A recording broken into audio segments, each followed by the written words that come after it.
High বন্ধুরা, আশা করি আপনারা খুব ভালো আছেন। আমিও খুব ভালো আছি। আবার একটা নতুন রেসিপি নিয়ে চলে এসেছি। আজকের আমি বানাবো মুগ ডাল দিয়ে জিলিপি। ভিডিওটা পুরো দেখবেন। আর এখানে নিয়ে নিয়েছি ডাল 150 গ্রাম, মুগ ডাল নিয়েছি, ভিজিয়ে রেখেছিলাম।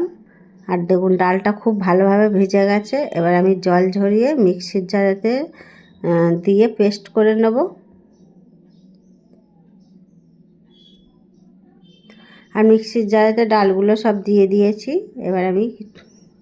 এবারে অল্প জল দিয়ে একটা মিক্সিতে দিয়ে খুব ভালোভাবে একটা পেস্ট বানিয়ে নিতে হবে।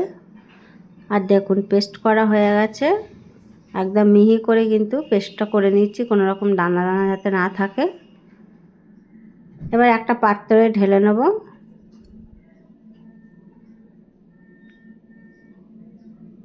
এবার ওতে দিয়ে দেবো স্বাদ মতো নুন আর একটু বেকিং সোডা দিয়ে দেবো।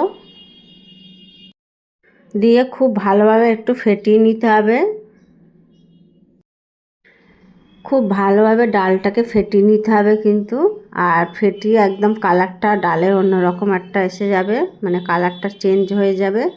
আর দেখুন খুব ভালোভাবে ফেটানো হয়ে গেছে, একটা ক্রিম ভাব লাগছে। দেখুন ঠিক এরকম ফেটিয়ে নিয়েছি। এবার আমি একটা তেলের প্যাকেট নিয়েছি, তেলের প্যাকেটটা কেটে নিয়েছি। এর মধ্যে আমি ডালের ব্যাটারটা দিয়ে দেবো। আপনাদের কাছে যদি অন্যরকম প্লাস্টিক থাকে দুধের বা কিছু, সেগুলো দিয়েও আপনারা এই ব্যাটারটা কিন্তু এই প্যাকেটে ঢেলে নিতে পারেন। আমি এই প্যাকেটে ব্যাটারটা দিয়ে দিচ্ছি।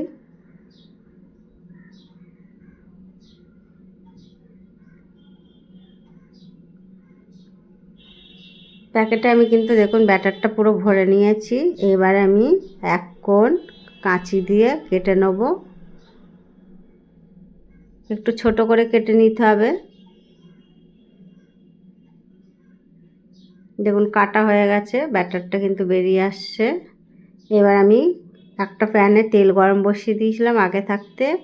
এবার আমি জিলিপির শেপ দিয়ে নেব।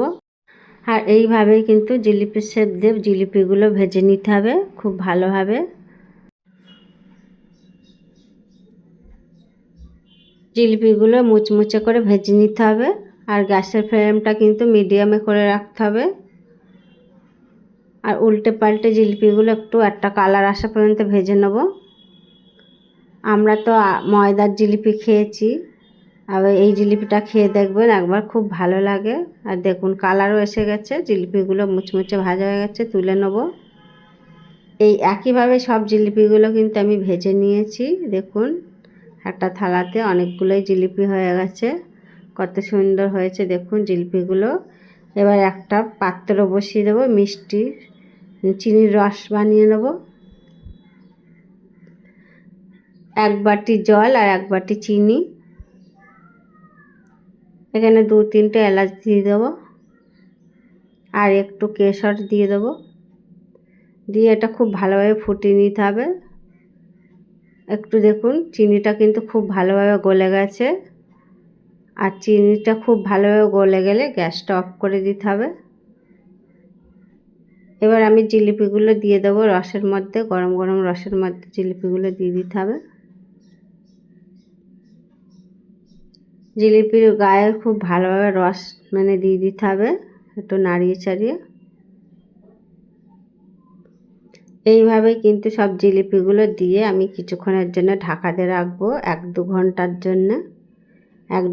1-2 ঘন্টা ফিরে আসছি। দেখুন জিলিপিগুলো কিন্তু খুব ভালোভাবে ফুলে গেছে। আর দেখুন রস কিন্তু টেনে নিয়েছে। জিলিপিগুলো কিন্তু খেতে কত ভালো হয়েছে। একটা প্লেটে নামাচ্ছি, দেখুন একদম নরম হয়েছে। আর একটা ভেঙে দেখাচ্ছি দেখুন, আর রস ঢুকেছে কতটা। একটা ভেঙে দেখাচ্ছি কতটা ভেতরটা জুসি হয়েছে। এই জিলিপিটা কিন্তু খেতে দারুণ লাগে, একবার আপনারা বাড়িতে বানান, আশা করি আপনাদের খুব ভালো লাগবে। আমার এই রেসিপিটা যদি আপনাদের ভালো লাগে, লাইক শেয়ার কমেন্ট করে সাবস্ক্রাইব করে রাখবেন, বেল আইকনটি প্রেস করবেন সবার আগে নতুন নতুন ভিডিও দেখার জন্য।